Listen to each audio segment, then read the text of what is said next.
Ah, Hinihingal ako. hihingal ka. Hinahabol ako. Na naman. Oo, hinahabol ako ng tsuhin ng tropa ko. Eh bakit? Pinakilala niya ako sa tsuhin niya kasi best friend kami nun eh. Ah. Kaya pinakilala ako nun sa tsuhin niya eh. May chewin niyang yan. Sabi niya sa akin, bago kami, may dinner kami doon eh, kasama yung tsuhin niya. Dinner. Sabi niya sa akin, Captain Jack Sparrow, kahit anong mangyari, huwag mong papansinin yung tenga niya. Eh bakit? Pansinin mo lahat sa mukha niya, huwag lang yung tenga Tenga. niya. Sabi ko, bakit? May galit. Oo, magagalit eh. Wala kasing tenga yun. Kain ulit kami. Oo. Ang sarap ng kain namin eh. Hmm. Tapos, sabi niya, Captain Jack Sparrow, Oo. pakitignan niya yung libro na yan, babasahin ko lang. Inabot ko yung libro sa kanya. Sabi niya, hindi ko mabasa. Kasi yung salamin ko. Nakita yung salamin niya dito. Isinuot niya yung salamin niya. Oo. Sabi ko, dito, paano masusuot yan? Wala kang tenga. Hindi pala dapat dapat pala kahit may napupuna ka na, hindi lahat ng pagkakataon sasabihin mo yung nasa isip mo. Nasa isip mo eh, yung nasa isip mo, bulok naman yung utak ng mga sinasabi nyo. Mali yun. Oo. Kaya dapat nahulaan mo tong drawing na to.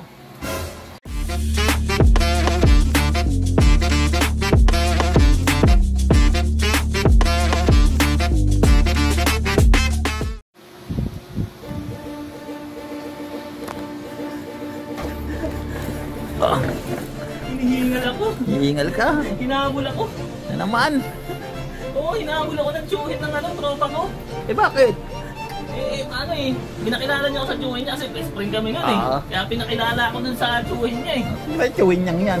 Sabi niya sa akin, bago kami, may dinner kami doon eh, kasama yung tsuhin niya. Dinner. Sabi niya sa akin, Captain Jack Sparrow, kahit anong mangyari, huwag mong papansinin yung tenga niya. Eh bakit? Pansinin mo lahat sa mukha niya, huwag lang yung tenga niya. Sabi ko, bakit? May galit. Oo, magagalit eh. Wala kasing tenga yun. Alam mo sabi ko? Oo. Copy. Sabi, binigyan ka ng kape. Hindi, copy ko. Copy. Acknowledge. Okay. Kala ko nangihingi kang kape. Kape. Nagdi-dinner na kami, no? Oo. Habang kumakain kami, napansin ko yung chewing niya. Oo. Ang laki ng ilong. Parang patatas. Sabi ko, Tito, ba't ganyan yung ilong mo? Ang laki. Parang patatas. Sabi ng tito niya, hindi, nasa lahit namin yan eh. At saka, gustong gusto ko nga yung ganyan. Tsaka iba. Hindi nagalit. Sinabihan mo ng malaki lang, di ba nagalit? Hindi nagalit. Tapos kumakain namin, sumusubo kami. Napansin ko na naman, ang daming tagyawat sa biscuit. Ano, puro kapintasan? Sino pa yan? Dito na Dito. Sabi ko, Tito, ba't di mo magamot yan? Yung tigyawat. Ayun na. Yung tigyawat mo, ang dami. Hindi, pinapagamot ko yan. Wala na nga. Wala talaga eh, talagang hindi umuunti. Hindi pa rin nagalit.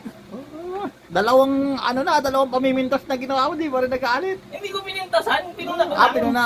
Sige. Okay naman. Kain ulit kami. Ang sarap ng kain namin eh. Tapos, sabi niya, Captain Jack Sparrow, pakitignan niya yung libro na yan, babasahin ko lang. Inabot ko yung libro sa kanya. Sabi niya, hindi ko mabasa. Kasi yung salamin ko. Nakita yung salamin niya dito. Isinuot niya yung salamin niya.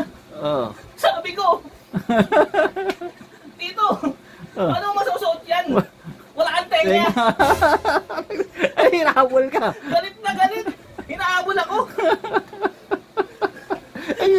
Sinabihan ka na nga, wag mong papansinin yung tenga. Sinuot yung salamin. Walang paglagyan. Walang masasabihin na eh.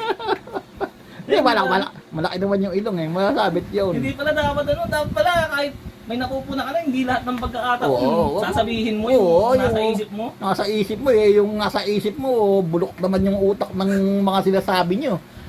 Mali yun. Oo. Kaya dapat nahulaan mo tong drawing na to. Akala ko naman Drawing na naman. Oo. Siya. Eh, Captain Jack Sparrow, di ba? Nagbibigay ng palaisipan kahit saan. Sige. Tulad ng dati ha. Oo. 3 subok lang ha. Tatlong subok pa rin? Mo. Sige. Para mapatunayan mo na hindi ka piranggot. Sige, hindi man talaga kapiranggot eh. Ito ha, mahulaan mo to. Sige. Ito ang clue. Anong kuno mo? Nakikita. Alam nga ng hangin yan eh. Dapat makita ko. Paano kung pag di ko nakita, hindi ko mahulaan yan. Kaya nga, masagot mo. Sige. Ayan, ano yan?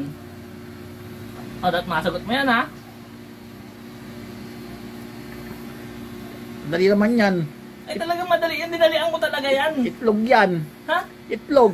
Kaya yung ay puti. Ito yung puti. Wala lang kulay, pero ito yung dilaw, yung egg yolk yan eh. Ha? Itlog. Perfect circle, itlog. Meron ba? Merong hulmahan yun. Ay, oo, tama. Mali ako. Pero mali ka rin. Anong mali? Hindi itlog yan. Nakaisa ka na ha. Hindi itlog yan. Nakaisa ka na. 2 na lang. Dapat masagot mo itlog na. yan eh. Ang kulo, nakikita. Nakikita siguro sa langit niya. Parang solar eclipse yan. Ha? Ito yung ito yung araw. Ito yung buwan. Mas maliit yung buwan sa araw eh. Ha? Oo. Solar eclipse yan. Sigurado ka? Oo. Mali. Bakit mali? Di ba mas maliit yung buwan sa araw? Oo. Pero mas malapit yung buwan sa Earth? Ay, oo. Kaya nagmumukhang malaki. Yung Oo nga buwan, pala, ang solar eclipse nga pala. matatakpan niya lahat yung araw. Matatakpan niya. Parang nagiging, yung half moon. Oo. Hanggang masakluban niya lahat. Tapos magdidilim na yung Mali ka na naman. Oo, ewan ko sa mga tao yan, magdidilim yung paningin. Ito. Bigyan ulit kita ng clue ha. Sige. May kaugnayan to sa cowboy. Cowboy? Oo. Alam ko yan. Ano May yan? kaugnayan sa cowboy. Oo. Top view ulit yan. Ha? Oo. Top view yan. Sombrero yan. Top view. Sombrero? Oo, ito yung pinapasukan ng ulo. Ito yung paligid. Yan, yung top view. Sombrero yan. Ang galing. Tama. Mukha talaga sombrero. Sombrero. Pag yung Top view? Pero kaya lang sa cowboy, nakayupi ng ganun yung eh. Hindi, pag top view na hindi mo nakikita kung nakayupi yun na hindi. Hindi dapat oblong. Oo. Ayan. Sombrero. Sombrero yan. Mali. Kung mali, tama yun. Sombrero yan. Sabi ko nga may kaugnayan sa cowboy. Cowboy. Di ba nagsusuot daw sombrero yung cowboy? Nagsusuot ng sombrero yung cowboy. Kaya nga sombrero yan. Bakit? Ano yan? Ano yan? Ano? Donut. Donut may kaugnayan sa cowboy. Yung kilala kong cowboy kumakain ng donut eh. Ang dami niyang nakain eh. Sarap na sarap. Sinong cowboy yan? Yung kaibigan kong cowboy yun eh. Sino yun? Alam mo kung ano yung pinakamasarap na Pinakamasarap na donut? Ano? Yung nabibili sa Jayco Donuts and Coffee. Napakasarap ng donuts doon. Lalo na yung Al Capone. Tsaka cheesecake licious. Tapos sasabayan mo pa ng mga kape. Maraming kape doon. Tapos kinagat mo yung donut. Tapos humigop ka ng kape. Ang sarap. Sa Jayco, sa trabaho mo yun. Jayco Donuts and Coffee. Jayco Donuts, napakasarap nun.